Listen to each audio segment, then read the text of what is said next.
Mayong buntag. Amen. Merry Christmas. No, first day sa December. Tapos, hapit na po ang 2014. No, wata kay balo kung sa'y plano sa tuwang mga kinabuhi, mga igsoon. Anyway, kung namoy Biblia, ako ang gina-request mo nga abrihan and magabasa ta sa Bible. Karong kabuntagon, gina-request mo na akong tanan nga manindog in reverence of God's Word this morning. Ang atoang mensahe karong kabuntagon makita sa Ezekiel chapter 37, 1-14. So wala tayo slide ha. Ezekiel chapter 37, 1-14.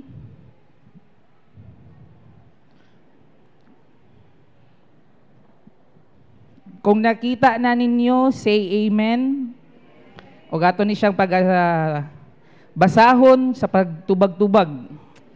Verse 1, the hand of the Lord came upon me and brought me out in the spirit of the Lord and set me down in the midst of the valley, and it was full of bones.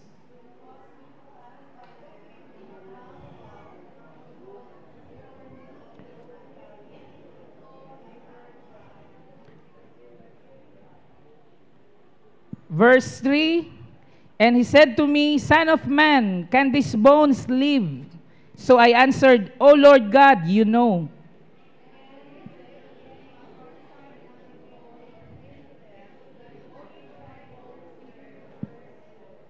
Verse 5, thus says the Lord God to these bones, surely I will cause breath to enter into you, and you shall live.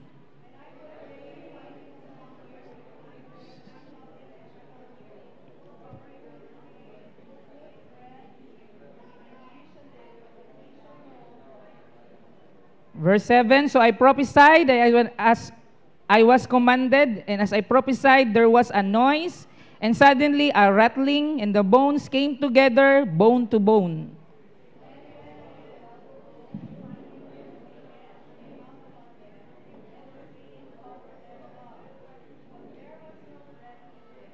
Verse 9, also he said to me, prophesy to the breath, prophesy, son of man, and say to the breath, thus says the Lord God, come from the four winds, O breath, and breath on this slain, that they may live.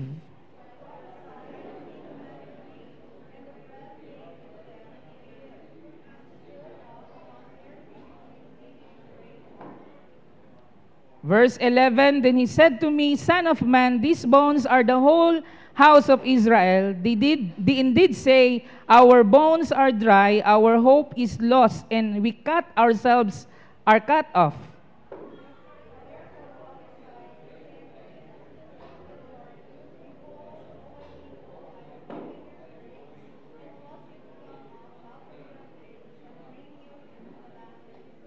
Verse 13, then you shall know that I am the Lord when I have opened your graves, O my people, and brought you up from your graves.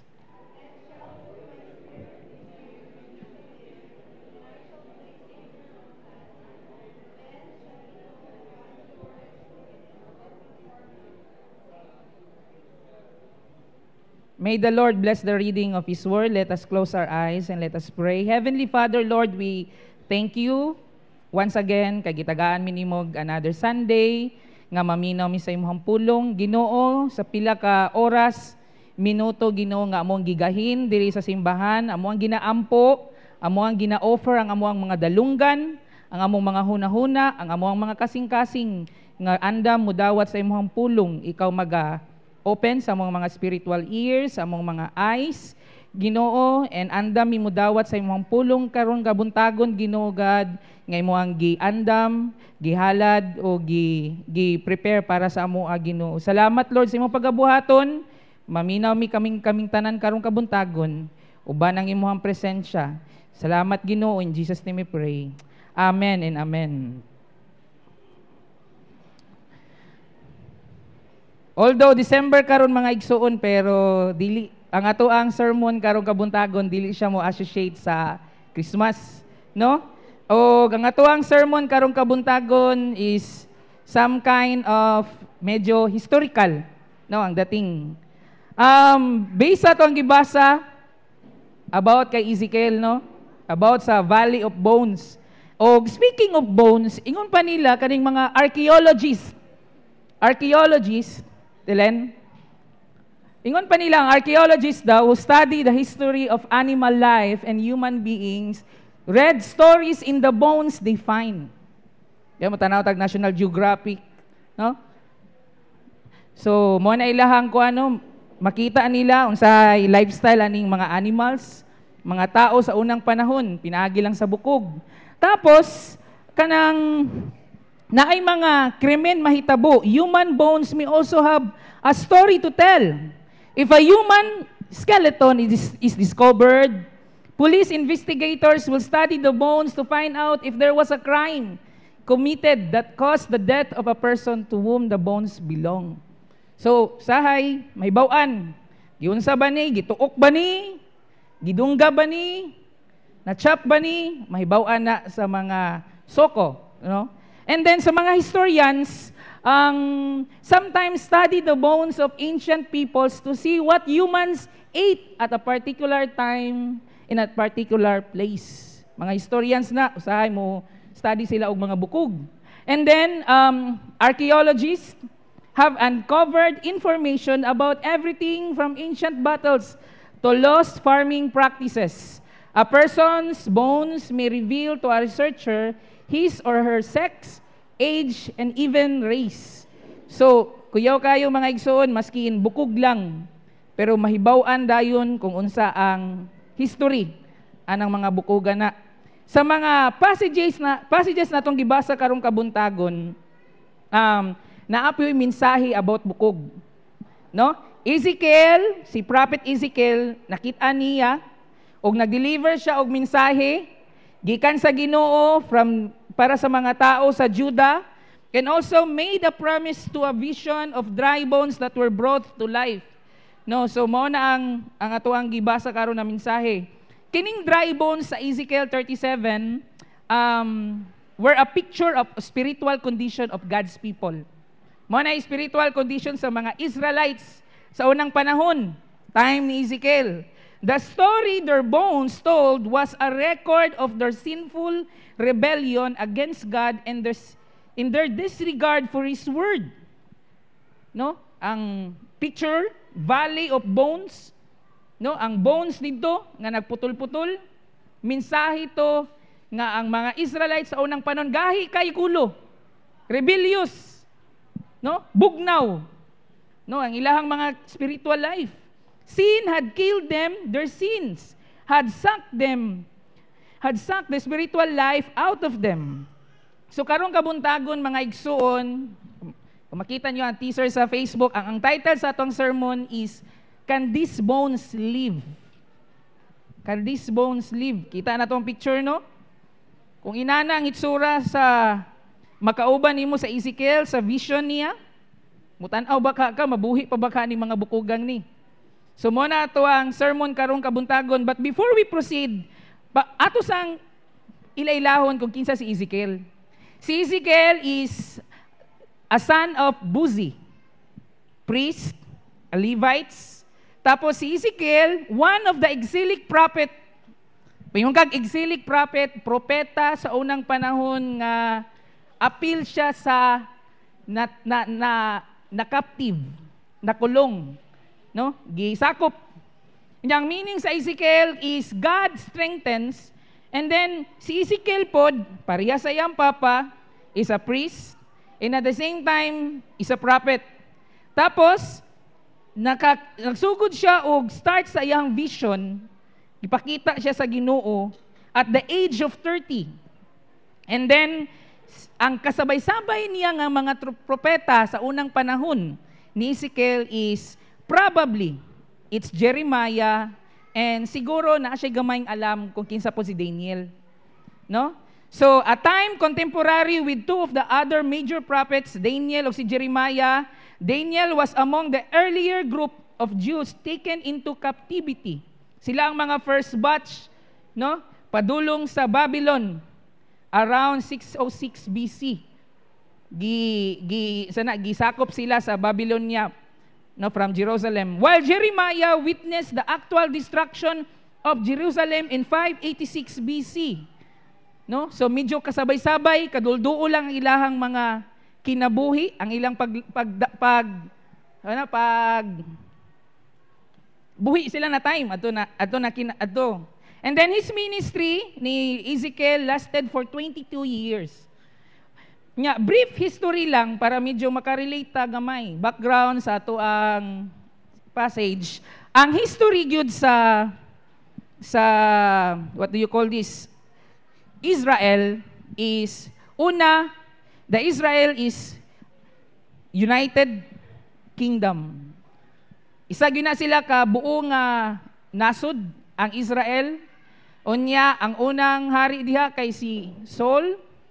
Tapos si David, and then si Solomon. But after kay Solomon, mga igsoon, nagkagubot, na ay civil war, na ay rebellion na hitabo, dili nagkasinabot, og na-divide siya into two. These two, nahimo na inoon siya, South ug North. No, mura siya Davao del Sur ug Davao del Norte. No? The Israel, ang north niya, ang tawag sa north part, Israel, naghimo sila ilahang nasod, and composed of 10 tribes with 19 kings. And then, kining 19 kings nga nagdala sa Israel, mga igsoon, wala gyud godly diri. Puros mga evil na mga kings. 19 kings, so probably, wa pud sila nagdugay sa ilahang pag-reign. And then in 72 BC, they were exiled to Assyria for 70 years. 72 BC. And then sa south, Judah ang pangalan sa ilahang lugar. Unya, composed lang in taon ni out of 12 na tribes, duha. 20 ka kings. But sa 20 ka kings na ay 9 godly kings. And then 586 BC, they were exiled to Babylon for 70 years. But this, although kining Judah, naa siya'y 9 kings out of 20, no, who walk after the Lord, but eventually the kingdom of Judah became so wicked that there was no difference between them. God's chosen people and the pagan people that surrounded them, murag nagmix na, and as a matter of fact, those who were supposed to be God's people were the worst. Katoy hinoong naa sa sulod, nag-worst. No? Although, gwapo unta kay nga story na ay 9, pero sa kabuuan, nahimo gyapon silang evil. No? So, ang Ginoo nagapadala og mensahero. Sa unang panahon nila, propeta na, God sent His prophet, and He sent prophet after prophet. Mao na kabantay ka, daghan kaayog. Sa BBC, naami ginatawag nga 4 major prophets. Tapos naami 12 minor prophets. Pag yung kag major, nag-prophesy sa Israel o sa Judah. Pag yung kag minor, either sa mga gagmay lang na mga lugar. Nag-takes place ang ilahang mga senaryo. That's why, inana siya, no, mga igsoon. And then, they were not popular men who come proclaiming God's purity and holiness. Di sila mga sikat. And human sinfulness and immorality are never going to win popularity. No, and these prophets were persecuted and killed. They were made fun of, hated. Kasukan. God's chosen people choose to ignore and oppress God's chosen messengers. Even ang mga gipangpili sa Ginoo, ang Israel, mao pa hinuoy ni duot, ni samok-samok, nasuko, pahinoon sa gipangpili sa Ginoo nga mensahero. So what happened? God sent judgment. So 70 years the north, 70 years for ang south. And then, mo na siyang nahitabo, we will be focusing on south. Judah, morning. No? So sa tuang text diri, verse 1, makita nato nga si Ezekiel uban gyud ang iyang Ginoo, no? Is a vision of dry bones. Gitagaan siya vision. Actually, Kining chapter 37 is the third out of 4 major visions nga gihatag sa Ginoo kay Ezekiel. And according to some Bible scholar, maybe God transported Ezekiel. Ang iyang hunahuna, maybe giuban sa Ginoo sa laing lugar dito sa valley of full of bones. And probably it's not literal, but in a vision to a valley of dry bones. Mo na siya atong makita sa atong bersikulo no niya. Verse 2, makita nato diha nga kanang na-amaze, nga na-shock, nga wow, lakuyawa ni uy, bungtod siya, pero bungtod or valley pod nga puno og bukog. Puno og bukog. Unsa naman ni? Lord, nganong gidala man ko nimo diri? Probably ana siguro yang statement yan, no? Lord, nganong gidala man ko nimo diri? And then ingon pa siya sa verse 2, nisuroy pagyud siya them all around, and behold, there were many in the open valley, and indeed they were very dry. Bulad manggani, mobulad manggani og isda. Pabularon gyud na, no? Para ibaligya dugay nga panahon. No, mura po siya ginani. So he moved around the valley, and it was everywhere a vast army of these dry bones. And probably this scene is some of the great battle of years gone by. Maybe kini siya nga senaryo mga igsoon, senaryo ni siya sa mga pinatsanay. Lugar nga nagpinatsanay ang mga army, and then gibiyaan lang dito bukog na lang nabilin. No? And probably kung ato siyang i-imagine bones are lying everywhere, and I doubt very seriously if they were all nice and arranged. Mas maayo pa man siguro ganitong bagyo sa Yolanda kay naka-arrange sa dalan ang mga patay. Abrihan lang nimo kung parinti ba nimo o dili.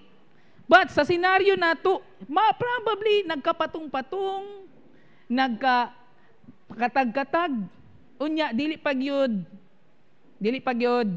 kompleto ang lawas. Putol-putol. No? The dry bones are a picture of a nation of Israel removed from its land and apparently dead as a nation. No? This is their spiritual status. Patay sila as usa ka nasud. They had been there for 50 years of captivity. The Babylonian Empire sa unang panahon, sa ilang panahon, mo'y pinaka-kusgan. No? So during this time, things look hopeless. No, walay hopeless. And then kung imagine nato, captivity sila, na-captive sila 50 years sa Babylonian. Pero ang last time nga kuan sila gisakop was panahon pa yung taon ni Joseph, 600 years ago. No? Naglast og 600 years panahon ni Joseph.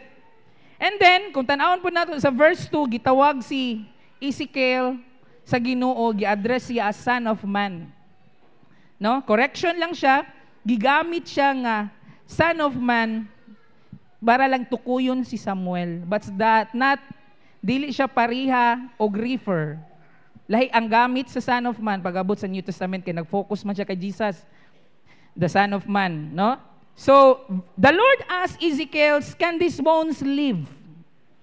No? Kung bangutan o imong basahon, sabto nimo, Ginoo siya, pero nganong nangutana pa man gyud siya kay Ezekiel nga, Ezekiel, mabuhi pa ka ni mga bukugan ni? Ginoo ang nangutana ha? Dili lang kauban nimo na tao. Ginoo. And then, the first thought that was probably what's yours and mine would have been impossible. It's impossible. Kung tan-awon lang nato, tawhanon, imposible. Murag lisod na gyud kay itong mabuhi. Pero as Ezekiel looked, he perhaps thought it was hopeless. No? Kung mutan-aw si Ezekiel, tawhanon nga tan-aw sa senaryo, sa vision na gihatag siya sa Ginoo. Hopeless. And from our human side, the bones cannot live. Side of things, the bones cannot live. Siba, kung tan-awon nato, pag naay patay, babukog magyud na siya, madicay magyud na siya, wa na gyud na. Di na gyud na siya ma-revive, di na gyud na siya ma-restore. No, sa sementeryo gyud na siya. From our human side of things, death is the end. No, sa kinabuhi, wala na gyud kinabuhi once nga nihigda na ka sa lungon. No? Patay na gyud ka. Nana ka sa pikas nga kinabuhi. But in the face of such a sin of death's finality, people of faith have no choice but to throw it back into God's hands. Pero tungod kay ang kinalasan nga dead end, the destination nato kamatayon man gyud diri ha, I'm speaking of the world, kamatayon murag wa na gyud kay choice kun dili ihatag na lang gyud mo sa Ginoo ang tanan. No, so it is hard to talk about impossibility and what can happen when you are talking to God. He is the one that created life. So imposible kayo nga mutubag ka sa Ginoo, kung nangatubang ka sa Ginoo niya, nangutana siya, can these bones live? Imposible nga, imuha ng istorya saya nga, impossible Lord, nga nagatubang naman ka sa Ginoo nga nag-create sa tanang kinabuhi. Hello? Are you with me? No? Verse 4, makita nato nga nag-prophesy si Ezekiel sa bones, no? Nya nisulti siya diha, "O dry bones, hear the word of the Lord." So Ezekiel was to tell the bones that God would make breath enter the bones and they would come to life. Ibig sabihin, God's word, ang pulong sa Ginoo, mga igsoon, muhatag og kinabuhi. Hello? Ha? Muhatag og kinabuhi. This is the spiritual scenario, ha? Verse 5, "Thus says the Lord God to this bone, surely I will cause breath to enter into you." Tapos napo siya sa 6, makita nato ang procedure. Tinga ka, bones siya, tinga ka, nagkaroon na siya og tendons, nagkaroon na siya og muscles, tapos nagkaroon siya og flesh, nagkaroon siya og skin. Unya, hangin na lang para mahimo siyang buhi. Mulihok siya, mo nalay kulang. No? So Ezekiel obeyed the bones, came together, flesh developed, skin covered the bones, and breath entered them. No? Gikuanan po ni Ezekiel, no, gi-prophesy niya nga masudlan silang hangin and nahimo silang buhi, no, mga igsoon. And then verse 7 to 9 makita nato ang nga pag-prophesy niya naay saba unya nagrattling ang bones came together, bone to bone. And then makita nato diri sa verse 9 nga ang Ginoo nisulti, "Come from the four winds, O breath, breath on this land that they may live." Sa spiritual nato nabahin mga igsoon, the wind and the breath represents the Holy Spirit. Ha? Represents the Holy Spirit. Sa Pentecost, the Holy Spirit was described as a rushing mighty wind. Bantog nagkaroon og kinabuhi, no? Sila sa ilang panahon. We must take the word of God to man, but it is the Holy Spirit that draws him to himself. No, ang ato alag yung task, igo lang ta mo preach, igo lang ka mo share, the rest ana lihok sa Ginoo. Hello? Lihok sa Ginoo. Verse 10 to 14 makita nato, no? Nagpadayon siya og prophesy, hantod ang Ginoo ni prophesy o iyahang gisulti, no, that I will, no, I will place, I will put. That's the prophecy sa Ginoo. The vision symbolized the whole house of Israel that was then in captivity. They stood up in a vast army. So ibig sabihin daghan gyud ay kay nganong army man. No? The reviving of the dry bones signified God's plan for Israel's future national restoration. No? Although giallow sa Ginoo ang Israel, the north part 70 years sa Assyria, Judah, the south part 70 years sa Babylon, but God has also a plan i-restore gihapon sila in the future. Hello? No? So meaning of Ezekiel's vision, A, the dry bones represented Israel's remove from its land and apparently dead as a nation. Verse 11. Tapos verse number 2, by the power of God, they will be restored to vigor and strength, and in return to their own land. Verse 13 to 14. From the passages this morning, we are reminded by these three important things. Tulo lang kabuok, importante na mga butang na ako ang na-discover aning mensahe, no passages. Number 1, we are reminded that nothing is impossible with God. Hello? No? Kung tanawon nimo sa kay Ezekiel lang perception, hopeless. Bukog naman na. Wa man gyud nabilin dia, may tagpatay, bukog, as in uga. Wa na di na man gyud na mahimo, di na mulihok. But you know, mga igsoon, in God's eyes there is no such thing as a hopeless case. Balikon nako ha. Sa mata sa Ginoo wala gyoy case nga hopeless. Or sa dictionary sa Ginoo walay hopeless gyud didto sa iya. Tanang butang naay pamaagi. Hello? No? There are no hard cases, no, sa Ginoo. Other na mga illustrations sa Bible, si Sarah, 90 years old, and God told her that she would bear a son, but He reminded, no? God reminded her. Genesis 18 to verse 14, nabay lisod sa ako. Basig ni nangayo, nagampo ka, Lord, lisod na gani akong gibati. Ang pulong sa Ginoo igsoon nagapa-remind sa imo. Nabay lisod sa ako. Nabay lisod sa Ginoo. Ha? Wala. Jeremiah 32:27. Behold, I am the Lord, the God of all flesh. Is there anything too hard for me? Nabagi lisod pa ba sa ako? Ginoo nako nga nag-create sa inyo sa kalibutan na apabay lisod sa ako. Luke 1:37, si Mary gisultian ni Angel Gabriel, for with God nothing shall be impossible. Wala gyud imposible sa Ginoo.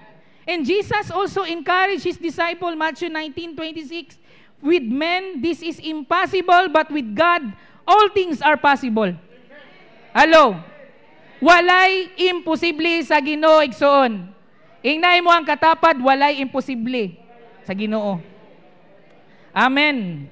No? So there are no problems that are too big for God. There are no problems that are too big for our God. There are no situations that we face that comes as a surprise to Him. Walay sitwasyon sa ato mga igsoon nga pag atong isulti sa Ginoo, makuratan siya. Ha? Ngano nahitabo man na? Relax lang kayo ang Ginoo. Once ato lang na siyang sultian sa atong mga concern, sa atong mga pag-ampo, relax lang siya. Naay sulbad sa tanan. Amen. Amen. Realization nako ani nga punto is God's expertise is in the impossible. Ha? Mounay masterpiece, mounay specialty sa Ginoo ang mga butang nga imposible. Hello. So kung naaman tay thinking nga imposible gyud ni mahitabo, sama sa ingon ni Kuya Sammy, gamay kayo imong Ginoo. Walay imposible sa Ginoo. Amen. Number 2 na points is we are reminded that the dry bones hear the word of God. No? Dry bone must hear the word of God. Verse 4, unsay nakabutang gisulti ni Ezekiel, O ye dry bones, hear the word of the Lord. No? So from the passage this morning, I realize na we can also, that God can use also ordinary people for His greater purpose. No? It seems that whenever God has a job, whenever God has a plan, He chooses a man to do it. Kung naay plano ang Ginoo sa inyohang lugar, nga si so and so madawat sa Ginoo, mahimong Kristohanon, gamiton ka igsuon. Hello. Gamiton ka. No, for every Pharaoh there is Moses. For every Goliath there is David. For every Ahab there is Elijah. For every Joachim, no, nga gusto mukat sa word of God, yang sunogon, there is Jeremiah. For every Herod there is John the Baptist. For every emperor there is Apostle Paul. And this project sa tuang passage, Ezekiel ang gipili sa Ginoo. Hello. So there is a movement in the spiritual realm when God's word is spoken to the people. This is what I observe, no? Pag prophesy, pag preach ni Ezekiel, saba, nagrattling ang mga bukog. Murag puzzle, nangita, nanungtong, gituod ang iyang mga kauban na mga bukog. Hantod ni purma siya og tao. Gamit pulong sa Ginoo. Gamit pulong sa Ginoo. That is the spiritual realm. If we are not, kung dili na to abrihan ang atong spiritual eyes, di na to na makita. Physical eyes, di na to na makita. Pero this proves na bersikulo passage igsoon nga ang pulong sa Ginoo aduna gyud na siya power og epekto. Di naalay uban nga di na to makita abrupt, but naa gyud siya epekto. Amen. No? Ezekiel witnessed a wonderful thing. No? Swerte kayo si Ezekiel. Sige lagi kog study this week ba? Anak ko, sige kog dwell ani nga verse ko. Kalami sa sitwasyon ni Ezekiel, Lord. Nakita niya ang kwan ba? Ang bukog. Gigamit lang niya imong pulong. Nakita niya ang bukog nga nag-connect. Yun, ko pwede pa lang ko mutapad ko kay Ezekiel atong panahon na to. Ug mutanaw ko, hala, murag puzzle ang bukog sa iyaha.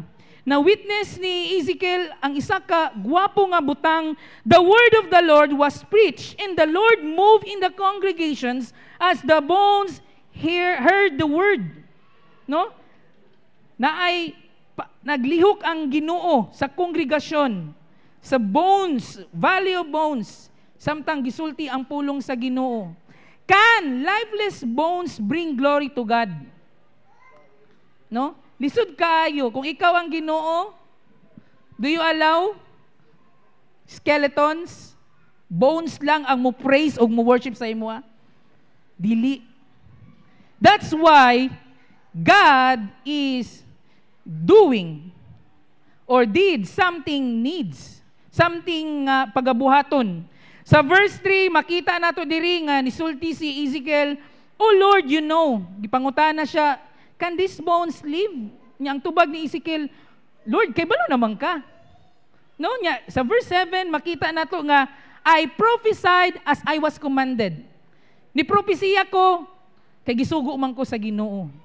No? In verse 3, nisulti ang Ginoo kay Ezekiel, "Can these dry bones live?" God is telling him that we must learn to see things in God's view. Kung panahon nga na kay problema, how do you view sa imong problema? Do you view your problem nga wala kay Ginoo nga ginaserbisyuhan? Hello? Baliko na ako sa panahon nga naa kay mga gina-encounter. Do you view ang imuang mga struggle sa kinabuhi nga murag wala kay Ginoo? No? Di, kung makita nato diri, gitudluan si Ezekiel how to view things in God's eyes. Wala gyud imposible. No? Ug makita pud nato diri nga sahay ang gitao. Limited gyud sahay, limited gyud kayo og view sa mga butang, sa mga sitwasyon. Probably he argued to himself, "These bones have no ears to hear. Why should I preach to them?" No? Nisugo ang Ginoo sa iya, Ezekiel, i-prophesy pagod ng mga bukog. Siguro sa iyang utok, moto iyang view. Bukog naman ni Lord. Wa naman dalunggan, di naman ni makasulti. Muwali pa ko ani. Siguro, that's inana ang iyahang argumento siguro sa sulod. But no, wala to niya dito taman. He believed God rather than himself. And therefore, he obeyed.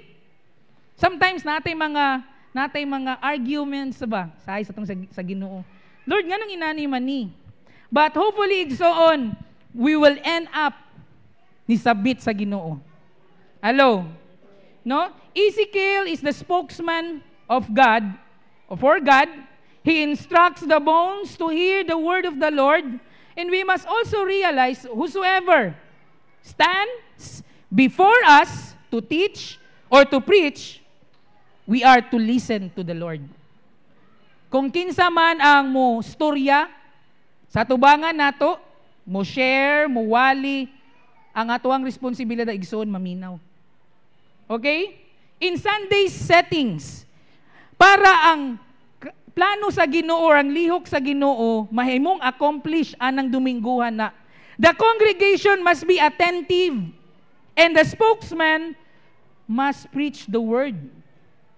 Baliko na ako ha. The congregation must be attentive and the spokesman must preach the word.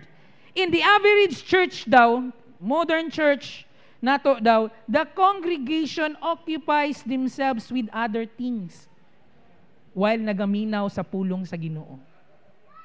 Tapara da kanang kuhita da imong kauban bi, imong katapad igsoon, unsa ka imong ginahuna karon? Ginahuna ba kanimo ang pulong sa Ginoo or lahi nagdagan? No? May gani kay dili na pud away ni Pacquiao ron. Kay basig naminaw tagwali karon nagdagan. No? So, yun, Ezekiel could only preach the word. Mawala na'y trabaho ni Ezekiel, muwali lang. The result that followed were dependent from the Holy Spirit and also part nato as hearers. Maminaw. Hello? When people listen to the word of God and allow God to move, there will be response. Unsay mga response? Tears, testimonies, miracles, blessings, blessings, blessings, miracles, blessings. Hello? Amen. Palakpakan sa nato ang Ginoo. Ang note dito ha, ang note dito, when people listen to the word of God and allow God to move, natay effort buhaton. Allow God to move. Now, the realization na po nako sa punto number 2 na to is, like the dry bones, kita, mga igsuon, nagpruweba ni, nga kitang tanan, kailangan yun nato kanunay og pulong sa Ginoo para mabuhi. I'm speaking on the spiritual realm. Physical, pwede ta mukaon, buntag, udto, hapon, merienda pa, midnight snack. But in the spiritual nato na mga kinabuhi, this proves igsoon nga pag dili day ta maminaw, mubasa sa iyang pulong, mag-worship sa iyaha, hinay-hinay ta wad-an og skin, hinay-hinay ka na wad-an og muscle, hantod matingala ka bukog na lay nabilin sa imo. Hello? Aduna bay bukog diri nga nagsimba karon. Ha? Aduna ba? No? So kinahanglan nato kanunay og pulong sa Ginoo. Every day, do you read your Bible? Every day, do you pray? That's your input sa imong spiritual life para the more ka buhi. Amen. Number 3, the dry bones is a picture of a dried up Christian. This is, muna ko ang realization. Pwede siya ma-picture out na to sa kakristohanon nga uga kaayo. No? The dry bones also picture the dried up Christians. They picture me sometimes, or do you picture? Do they picture you? Every person without Christ is as dead as the bones in that valley nga nakit-an ni Ezekiel. Ang Ginoo nga ay ang kinabuhi nga walay Kristohanon pariha sa nakita ni Ezekiel. Kristohanon pero namugnaw, wanay kaon-kaon sa pulong sa Ginoo, pariha gyapon kay Ezekiel nakit-an. Bones are equated with death. And when death comes to a body, the spirit departs from the physical body, is left behind. It begins the decomposition process niya. Ang mabili na lang, skeleton. Mawadan kag skin. Now, kung tanawan nato diri sa ato ang passage, na ay description sa mga bukog. No, number 1 is, there were so many. No? Daghan kayo. The problem of any individual are always many. No, wag gyud tay problema nga gamay, daghan gyud tay problema. But most of the times people get discouraged and weighed down because of the multitudes of their problem. Hello. Discourage na ta mo daig sa Ginoo, mo alagad sa Ginoo, kay murag paminaw na to, mas daghan pa man tag problema. Mas dako pa man ang problema kaysa sa atong Ginoo nga serbisyohan. Number 2, they were dry. This has to do with the length of time they had been there, and also indicated that their condition was a very hopeless one. No, possible description, dugay na gyud siguro gini siya nga uga. No? 3, they were in a valley. In a valley, they had no opportunity for liberty. The devil specialized in keeping people in the valley. Mo ni ganahan sa demonyo, kana ganing naka sa valley, nga ang demonyo na lang sa taas. Kung pagirahanay pa lang ni, ambusay pa lang ni, asay pildi. Ang naa dito sa ubos. Wa gid siya kadipinsahan. No, maunay ganahan sa demonyo, ibutang kaniya sa valley of struggles, valley of problems, valley of temptation, where he will want them to remain permanently under his bondage. It's your choice. Decision na nimo kung gusto ba ka muhaw sa valley. Remember back to the time when you were first saved. May imagine ba nimo kanus ba nimo gidawat ang Ginoo bilang personal Lord and Savior? Kanus aman? Remember adto na time.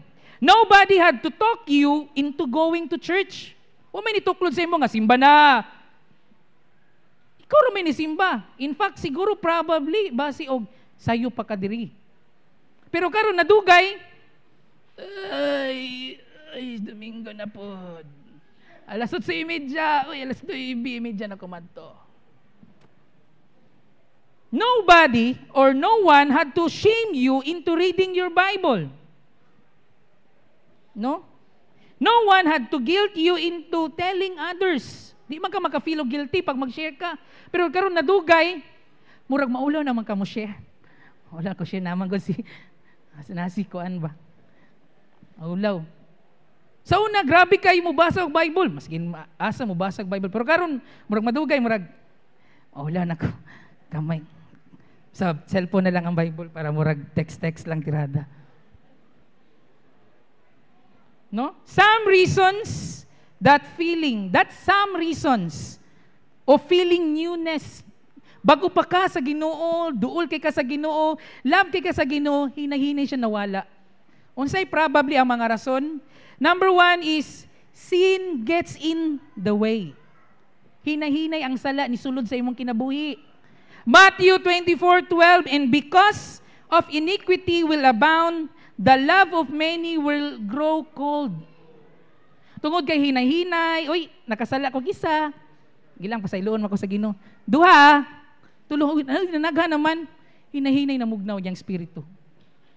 Illustration, isa ka Bible character si Solomon. At the beginning, sa iyahang paghari, grabe ka siya ka-fiery sa Ginoo.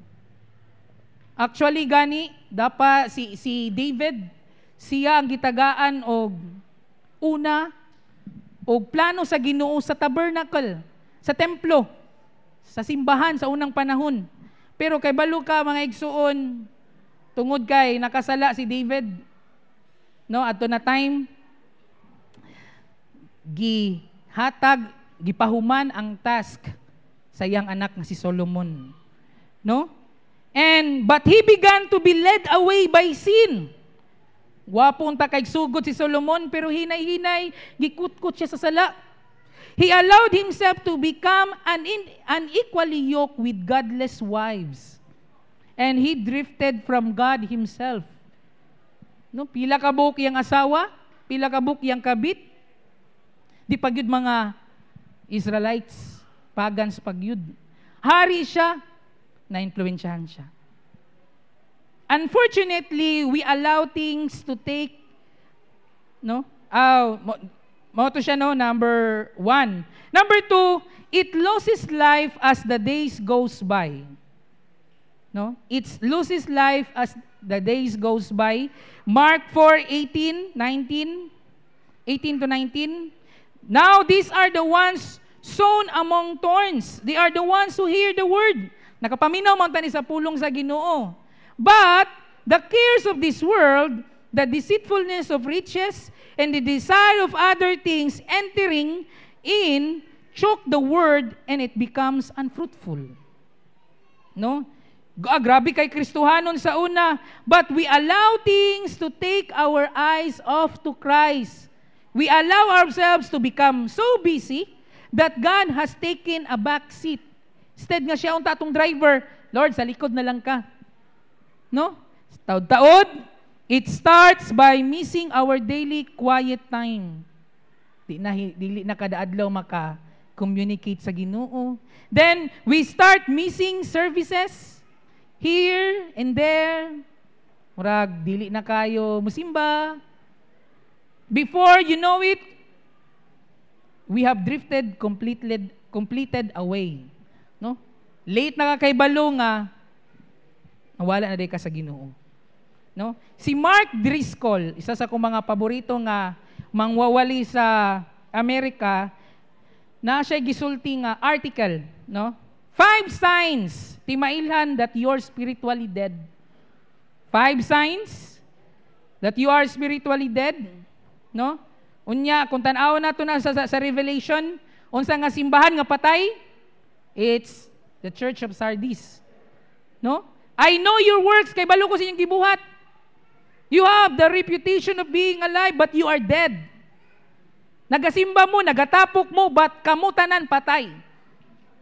Naga-praise and worship mo, pero kamo tanan patay. Naghatag mo og wali, naghatag mo og offering, pero kamo tanan patay. No? Jesus didn't have anything nice to say to Church of Sardis. It wasn't really even a church any longer. Ana pa si Driscoll.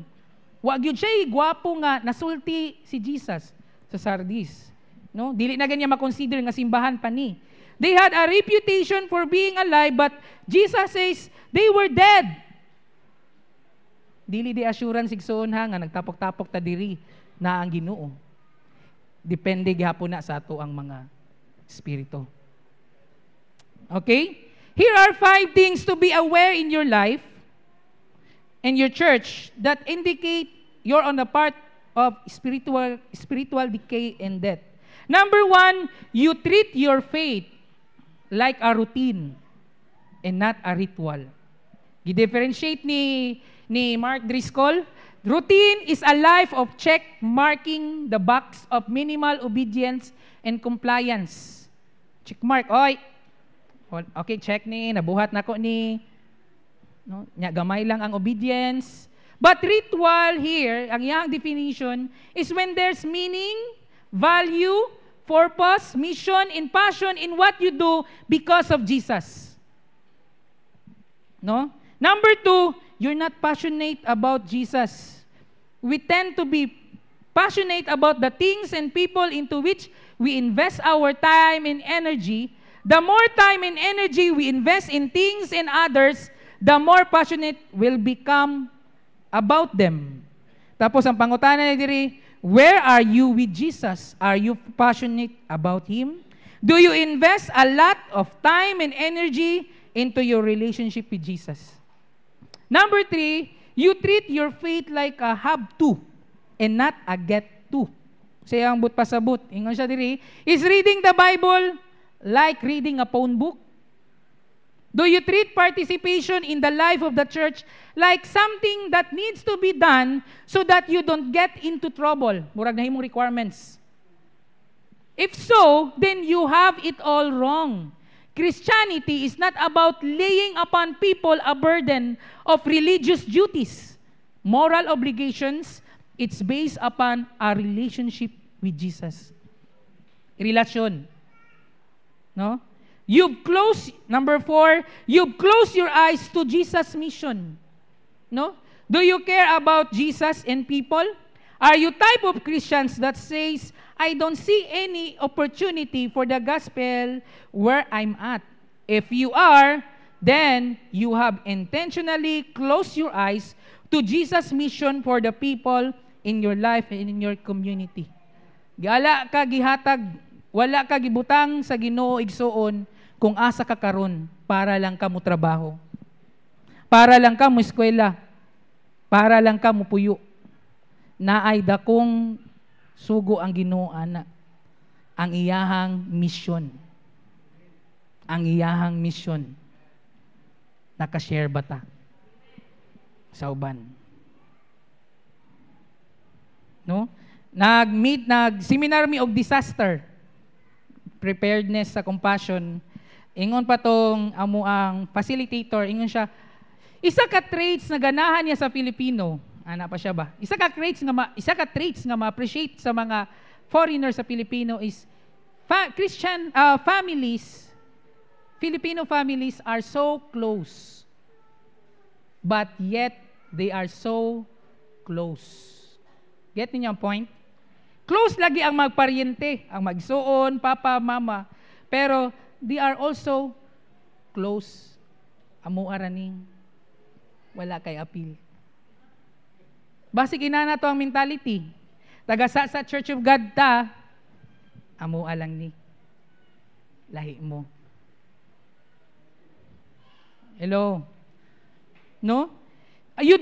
Number 5, you'd rather see your church die than grow and change. No? You'd rather see your church die than grow and change. No? Mas hayaan lang nimo mamatay inyo ang simbahan. Huwag yun tayo kagibuhat. Anyway, kung mamatay ni simbahan na niyo, balik ko lang yung simbahan. Ana lang kasimple. Would it really bother you if your church died and closed? Have you ever thought this about your church? Unfortunately, there are people out there who could care less about their church. No? These are all signs and spiritual deadness within the church or the body of Christ. When these things are lacking, can the world really be blessed by the church? Kung naa daw ning 5 sa atua, mabless ba daw nato ang kalibutan sa atuang simbahan? But in our passage of scripture this morning, once again, makakita na po ta mga igsuon nga atong Ginoo merciful and gracious. Merciful and gracious. He will judge sin, but He also forgives sin. God has always and will always be concerned for the spiritual well-being of mankind, regardless of their disobedience and lack of trust. No? Ang Ginoo concern lang gyapon sa atua. Unsa ka atong gibuhat? God is able to resurrect ang mga patay sa sala. Romans 1:16, ang ato lang buhaton mubalik og believe sa Ginoo. No? Conclusion. Since dead bones ang ato ang topic, 4 things nga ato ang pagabuhaton kung makabati ka nga ikaw nasa valley of dry bones. Number 1, kung paminaw nimo, patay na imong spirito, bugnaw na ka sa imong pagtuo sa Ginoo. Step number 1, admit the problem. Admit the problem. You can fix a problem, you can't fix a problem till you face it. Dili nato masulbad ang isa ka problema unless mahibaw-an nimo nga nakay problema. There's no denying the situation that Ezekiel found himself in. And God wanted Ezekiel to know just how dead these bones were. He wanted Ezekiel to realize that the problem was too big for Ezekiel to handle. The problem most Christians face is that even though they may find themselves in a valley of dry bones, spiritually, their pride keeps them from admitting it. No? Usahay, paminaw na to, bugnaw na ta, pero wala na to ginasulti o ginaamin sa tong sarili nga namugnaw ta.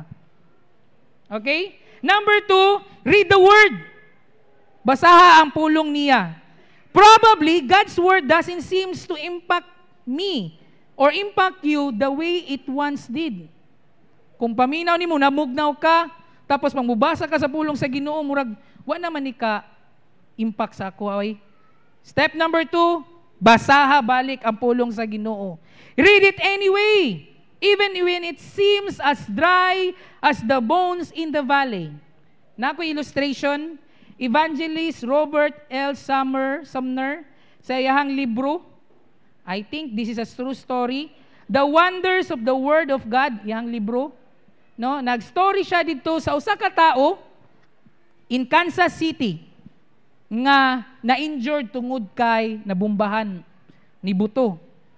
No?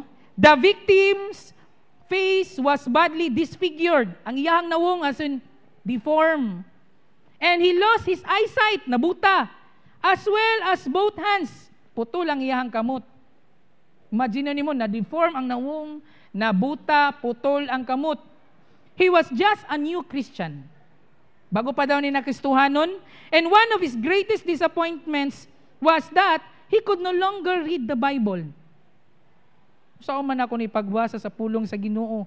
Putol naman akong kamot. Di pa gyud ko makakita. Then he heard about a lady in England who read Braille with her lips. Kana ganing Braille, mura siya og libro sa mga buta, kana na mga bangag-bangag. Kanadiyahan na dungga na nga naay babae sa England nga nibasa sa Bible, pinaagi lang sa iyang lips. Gifeel lang sa iyang lips ang mga letters, ang words. Then he heard, hoping to do the same, gusto siya mapariha adto, he sent some books of the Bible in Braille. Probably ni-order siya or nag-order siya og Bible nga naka-Braille. No? And then, sa iyang gibuhat, nadismaya siya because he discovered na ang iyang nerves sa iyang lips, apil pud siya na destroy sa explosion. So dili niya ma-feel ang iyang lips. Dili niya ma-feel. And then one day, as he brought one of the Braille pages to his lips, no, na isa ka adlaw, gitry niya og duol ang iyang lips, dili mangyud.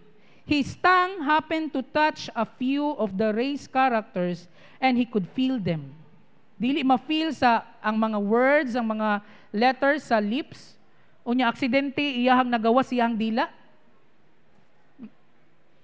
Mao iyahang gi-feel sa mga pages.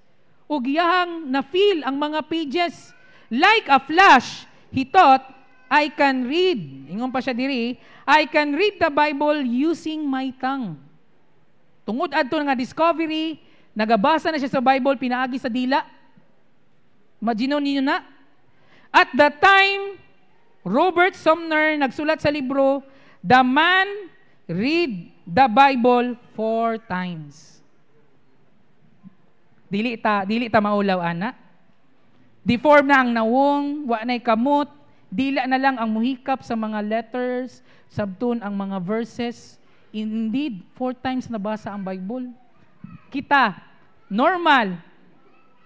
Kita. Pagbasa na ko ani, ulawa po dani Lord eh. 4 times man po. Di ba kami maulaw po dani? No? Jeremiah said, ingon siya sa iyahang verse 15:16, Thy words were found and I did eat them, and thy word was unto me the joy and rejoicing of mine heart. Sa kaso atong tao sa Kansas na literal. Yahag yung gikao ng letters. Yahag yung gifeel sa iyahang tang. Ezekiel 3:3. And he said unto me, Son of man, cause thy belly to eat and fill thy bowels with this roll that I give thee. Then I eat it, and it was in my mouth as honey, as sweetness. Ang prayer nato mga igsuon, kung pwede lang, Lord, tabangi mi, nga mapariha mi o espiritu atong tawhan na to, grabe kay siya higugma sa imong pulong. Hello? No? 3, pray for personal revival. Kung paminaw nimo naka sa Valley of Dry Bones, mag-pray ka sa imong personal revival. If we are going to experience personal revival, it won't be because we took ourselves into it. No, kung nagka-revival man ta, dili kay tungod kay naningkamot ta, para magkaroon tag revival, it will be as we pray for the power that only His Spirit can give. Pangayoon yun nato ang Ginoo, dili ang ato ang pagpaningkamot. Zechariah 4:6, ingon sa ingon, not by might nor by power but by the Spirit, says the Lord. No matter how dry we may feel. Kung nagkaluya man ta, mga igsoon, prayer must be our first discipline. No? Disiplina sa atua pagampo.